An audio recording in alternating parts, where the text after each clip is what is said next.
코로나19 확산과 장기화에 따른 우울증을 코로나 블루라고 부르는데요. 이 코로나와 또 우울하다는 뜻을 가진 블루의 합성어로 잘 알려져 있습니다. 오늘은 코로나 블루와 또 이 정부의 대책에 대해서 알아보는 시간 갖도록 하겠습니다. 나은내일연구원 이승진 이사 연결돼 있습니다. 안녕하세요.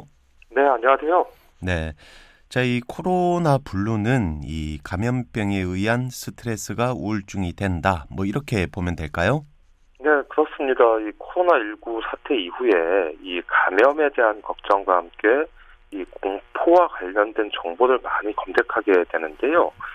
거기에 이제 집착하게 되는 경향이 나타나면 또 의심이 많아지고 또 주위 사람들 경계하게 되고, 거기에 또 외부 활동이 줄어들거나 또 우울감과 이제 무기력감을 느끼게 되는데, 이를 이제 통틀어서 감염병 스트레스라고 합니다. 네.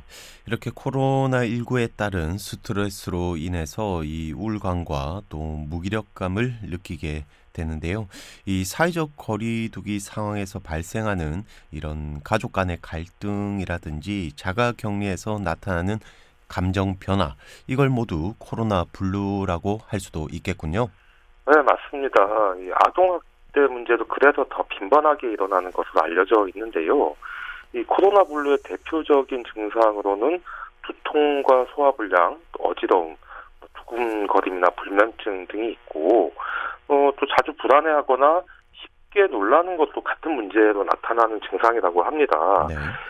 이 코로나 블루가 의심되는 분들에게 이제 물어보면 화가 자주 나고요, 또 짜증이 많아지거나 원하지 않는 기억들이 반복적으로 떠오른다고 하는데, 이 기억력과 집중력이 감퇴되기도 하고 또 정신이 멍하거나 혼란스럽고 또 갑자기 눈물이 나거나 아무것도 하기 싫어지는 경우도 나타나다 보니까 늘 기운이 없고 또 무기력해 보이게 되는 것이죠. 네.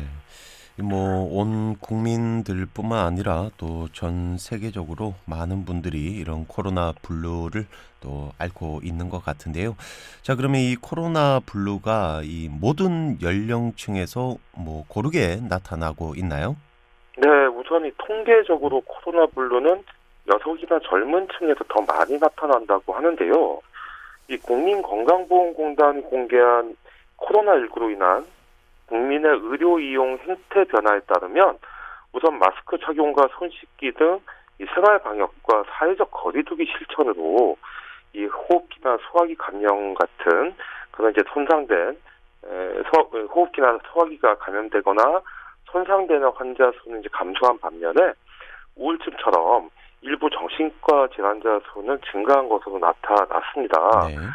그러다 보니까 작년과 비교해 봤을 때 올 3월과 7월까지 이 같은 기간에 감기와 독감, 폐렴처럼 이 호흡기 감염 환자는 803만 명으로 작년 같은 기간 환자 1,670만 명이었는데, 이렇게 비교해 봤을 때 오히려 절반 수준으로 줄었다고 합니다. 그만큼 이제 개인 위생과 방역이 중요한 역할을 했겠죠. 네. 하지만 이 우울증 같은 기분 장애로 병원을 찾은 환자는 71만 명으로 작년도 같은 기간에 66만 명과 비교해 봤을 때 7.1% 증가를 했는데, 여기서 이 우울증으로 인한 고통에 누구보다 많이 시달리는 이들이 바로 젊은 여성들인 것으로 나타났습니다. 네. 자, 그럼 이런 젊은 여성들 가운데 얼마나 많은 분들에게 이런 이 코로나 블루 이런 증세가 나타나고 있습니까?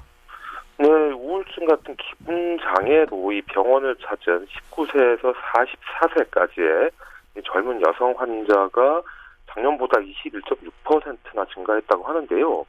이는 같은 연령대의 남성 환자 증가율이 11.2%인 것과 비교해 봤을 때 2배에 가까운 수치였습니다. 네. 자, 이 통상적으로 우울증은 이 삶의 질과 기능 모든 측면에서 부정적인 영향을 미쳐서 이 환자들에게 지속적으로 고통을 안겨준다고 알려져 있는데요. 이 우울증 환자의 감정폭이 커지거나 길어지면 그만큼 또 주변 사람들의 그런 뭐 심리적인 부담이나 경제적인 부담도 함께 증가하는 것 같습니다.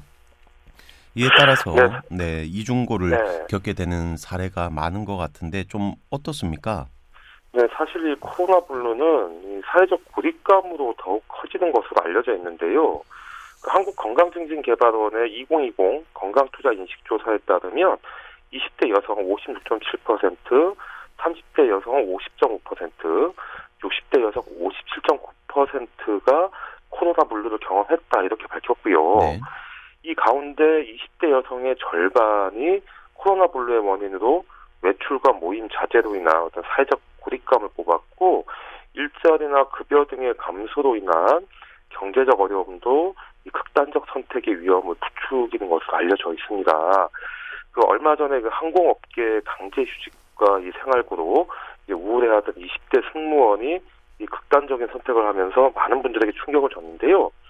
그때 그 오랜 꿈이었던 전세로 얻은 원룸에 이 대출 원리금조차 갚지 못했고 또 유서에 자신의 장기는 기증해 달라는 말을 남기기도 했습니다. 저도 그 소식을 접하고 가슴이 꽉 막혔는데 또 본인은 오죽했겠습니까? 네, 이 정말 남의 일이 아닌 것 같습니다. 정말 이런 상황들을 보면 저도 뭐라고 말을 하기가 참 어렵네요.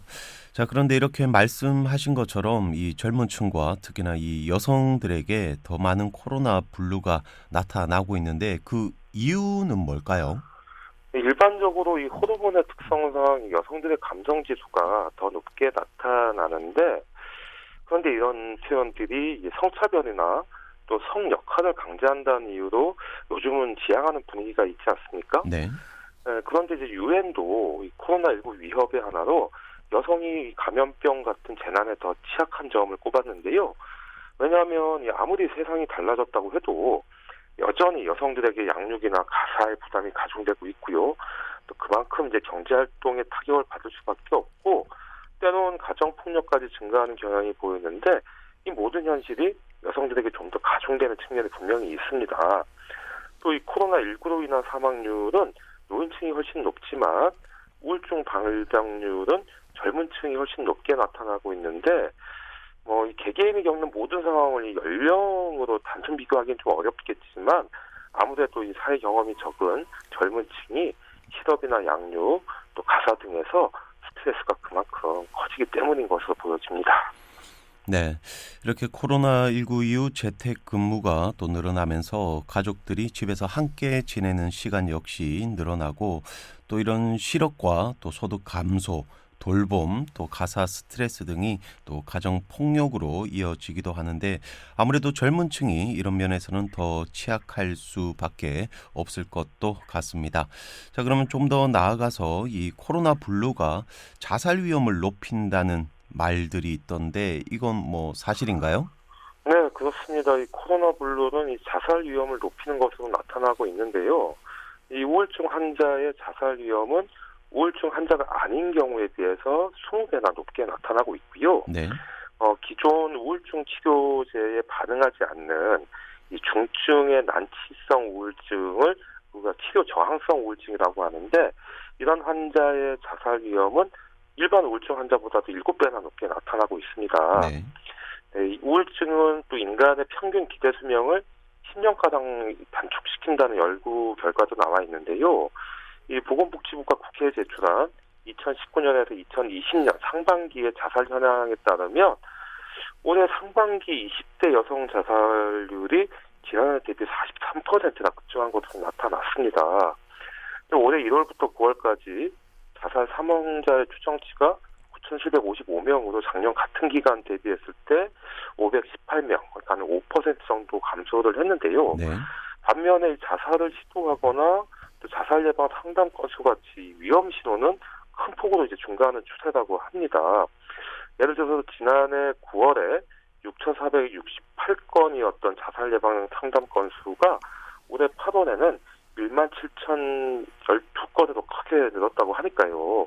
이 역시 코로나 블루의 영향으로 봐야 할 것 같습니다. 네, 아주 급증했다고 봐야 될 것 같은데 상황이 이 정도로 심각해지고 있으니까 좀 정부 대책도 좀 있어야 할 것 같은데 어떻습니까? 네, 그래서 정부도 이런 현실을 감안해서 이 코로나 블루에 대한 정신건강 대책을 세우겠다 이렇게 밝혔는데요. 우선 우울증 검진 체계와 심리 지원을 강화할 방침이라고 합니다. 스마트폰 앱을 이용해서 상시적으로 정신건강 자가진단을 할 수 있도록 하고, 현재는 이 10년마다 할 수 있는 국가건강검진 우울증 검사를 10년 중에 필요할 때 한 번으로 바꿔서 검사의 어떤 적시성을 높이기로 했고요. 네. 또 내년에는 1차 의료기관 등에서 이 우울증 검진을 받은 후에 정신건강복지센터 또는 이제 정신과로 연계하면 이 수가를 부여하는 이제 시범 사업을 시행하기로 했는데, 이 자살 예방 상담 전화처럼 이 여기서 일하시는 이 상담 전문 인력도 이 대폭 확대할 예정이라고 밝혔습니다. 네. 자, 그리고 이런 자살 또 고위험군도 있을 텐데 이분들은 조금 더 뭐 특별한 대책이 뭐 있나요? 이 말씀처럼 자살을 시도한 적이 있는 사람들처럼 이 고위험군에 대해서는 이 당사자의 명시적 동의가 없어도 사대관리 대상에 포함해서 개입이 가능하도록 했고요. 특히 청소년들에게 영향을 크게 미칠 수 있는 이 연예인들의 경우 이 자살 예방 민간 협의체를 만들어서 맞춤형 교육 프로그램과 또 비공개 심리 상담을 확대할 계획이라고 밝혔습니다. 네, 그렇군요. 자, 그리고 이 젊은 층 또 여성들에 대한 별도의 대책도 조금 필요해 보이는데 이에 대한 대책도 뭐 함께 추진이 되나요? 네, 일단 정부가 이 학생들과 20, 30대 여성들의 자살이 늘어난 점에 주목하고 별도의 대책을 마련하기로 했는데요. 이 사회적 거리두기 장기화로 인한 이 고립감이나 뭐 고용에 대한 불안감, 또 돌봄에 대한 부담 등이 이제 누적되는 것이 이 자살 증가의 원인으로 이제 꼽히고 있는데, 20, 30대 위기 여성 종합 지원 프로그램을 도입을 해서 심리 정서 지원을 위한 커뮤니티 활동을 지원을 하고, 또 무급휴직 중인 청년 여성이나 프리랜서들을 발굴하고 또 지원하는 정책들, 또 경력 단절 여성에 대한 인턴 제도 확대 등을 실시하기로 했습니다. 그리고 이분들의 돌봄 부담 완화를 위해서 아이 돌봄 서비스나 이 공동육아 나눔터 같이 이 대안적 돌봄 기능도 이제 확대할 예정이라고 하는데요. 울산 지역의 이제 아파트 단지 주민들도 이런 이제 공동육아 나눔터 같은 이런 사업들을 한번 시도해 볼 만할 것 같습니다. 네. 이 코로나 블루를 이기는 5가지 방법이 있다고 하는데요. 자신에 대한 칭찬을 늘리고 또 코로나19 뉴스 접속 시간을 줄여야 하고요. 또 정서 안정에 필요한 기본적인 욕구를 충족시키고 매일 적당한 운동을 하면서 이 힘들 때는 주변 사람들에게 도움을 청하는 것이 이 코로나 블루를 이기는 극복할 수 있는 그런 5가지 방법이라고 합니다. 그러니까 우선 자신의 몸과 마음을 좀 잘 돌볼 필요가 있을 것 같습니다. 자, 오늘은 여기까지 하겠습니다. 지금까지 나은내일연구원 이승진 이사였습니다. 말씀 감사합니다. 네, 고맙습니다.